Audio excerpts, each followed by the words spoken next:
அணுசக்தி நீர்மூழ்கி drone Russia வெற்றிகர சோதனை. ஸோ இந்த டாபிக் பார்த்தீங்கன்னா குரூப் ஒன் மெயின் சிலபஸில் பேப்பர் 3ல இந்தியா அண்ட் வேர்ல்டில் வந்து கவர் ஆகும். ஸோ அணுசக்தியை பயன்படுத்தி வரம்பில்லாத தூரம் செல்லும் நீர்மூழ்கி ட்ரோனை வந்து ரஷ்யா வெற்றிகரமாக சோதித்திருக்காங்க. ஸோ இந்த அணுசக்தி மூலம் இயங்கும் தானியங்கி முறையில் இயங்கும் இந்த ஆளில்லா நீர்மூழ்கி ட்ரோனுக்கு பொசட்டைன் அப்படின்ற பெயர் வச்சிருக்காங்க. ஸோ இது பார்த்தீங்க அப்படின்னா ரஷ்யாவில் ஆல்ரெடி இருக்கக்கூடிய அந்த மேம்பட்ட சர்மட் ரக பலிஸ்டிக் ஏவுகணையை விடவும் மிகவும் சக்தி வாய்ந்தது. இதில் சாதாரணமாக ஒரு அணு உலையில் இருக்கக்கூடிய உலையை போல 100 மடங்கு சிறிய அணு என்ஜின் வந்து இந்த நீர்மூழ்கி ட்ரோனில் வந்து பொருத்தப்பட்டிருக்கும். ஸோ கடந்த வாரம் தான் புரேவெஸ்னிக் அப்படிங்கிற ஒரு குரூஸ் ஏவுகணையை ரஷ்யா வெற்றிகரமாக சோதிச்சிருப்பாங்க. இந்த வாரம் பார்த்தீங்கன்னா இந்த ஆள் இல்லாத அணுசக்தி மூலம் இயங்கக்கூடிய அந்த நீர்மூழ்கி ட்ரோனையும் வெற்றிகரமாக சோதிச்சிருக்காங்க. நாசாவின் சூப்பர் சோனிக் விமானம். ஸோ இந்த டாபிக் பார்த்தீங்கன்னா குரூப் ஒன் மெயின் சிலபஸில் பேப்பர் 3ல இந்தியா அண்ட் வேர்ல்டில் வந்து கவர் ஆகும்.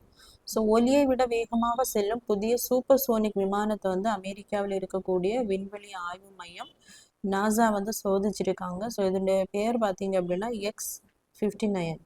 ஸோ முன்னமே நிறைய சூப்பர் சோனிக் விமானங்கள் இயக்கத்தில் இருந்தாலும் ஸோ என்ன டிஃப்ரென்ஸ் அப்படின்னா அந்த விமானங்கள் வந்து அதாவது அதிவேகத்தில் சூப்பர் சோனிக் ஒலியை விட அதிகமாக அதிவேகத்தில் செல்லும் போது பயணிகளுக்கு வந்து அந்த காதை கிழிக்கும் சத்தமானது கேட்கும். ஆனால் இப்போ சோதித்திருக்கக்கூடிய இந்த சூப்பர் சோனிக் விமானமானது அந்த சத்தத்தை வந்து மக்களுக்கு வந்து அந்த இரைச்சலை வந்து கொடுக்காம கலைஞரின் கனவு இல்லம் திட்டம் 1 லட்சமாவது பயனாளிக்கு வீட்டு சாவி வழங்கினார் முதல்வர். ஸோ இந்த டாபிக் பார்த்தீங்கன்னா குரூப் ஒன் மெயின் சிலபஸில் பேப்பர் 2ல சோஷியல் இஷ்யூஸில் பாவர்ட்டியில் வந்து கவர் ஆகும். ஸோ கலைஞரின் கனவு இல்லம் திட்டம் அப்படிங்கிறது கிராமப்புறங்களில் இருக்கக்கூடிய அந்த குடிசை வீடுகளை கண்டறிந்து அதை நிரந்தர காங்கிரீட் வீடுகளாக மாற்றக்கூடிய திட்டம் தான் இந்த கலைஞரின் கனவு இல்லம் திட்டம். ஸோ அதன்படி மொத்தமாக 8 லட்சம் குடிசை வீடுகளை வந்து அடையாளம் காணப்பட்டிருக்கிறார்கள். அதன்படி 2024 2030 வரைக்கும் இந்த திட்டமானது செயலில் இருக்கும்.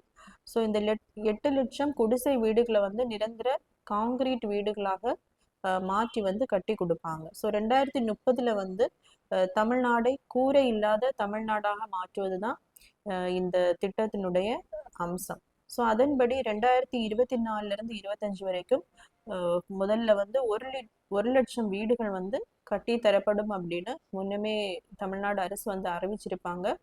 அதன்படி தான் 1 லட்சம் வீடை இப்போ குடிசை வீடை வந்து காங்கிரீட் வீடா ஏழை மக்களுக்கு வந்து மாற்றி கொடுத்துருக்காங்க. ஸோ 2030க்குள்ள இந்த 8 லட்சம் வீடுகளை என்ன பண்ணுவாங்க அப்படின்னா நிரந்தர வீடுகளா அரசு வந்து மாற்றி கொடுப்பாங்க. ஸோ இதற்கு கொடுக்கக்கூடிய தொகை பார்த்தீங்க அப்படின்னா 3.5 லட்சம் தொகை. அதே மாதிரி இந்த வீட்டினுடைய பரப்பளவு வந்து 360 சதுர அடியாக இருக்கும். ஸோ அந்த ஸ்கீம் அடிப்படையில் இந்த 2024 25 வரைக்கும் 1 லட்சம் பயனாளிகளுக்கு இது வரைக்கும் வீடு வந்து கட்டி முடிச்சு கொடுத்துருக்காங்க. அதன்படி தான் இந்த 1 லட்சமாவது பயனாளிக்கு வந்து வீட்டு சாவியை முதல்வர் அவர்கள் வழங்கியுள்ளார்.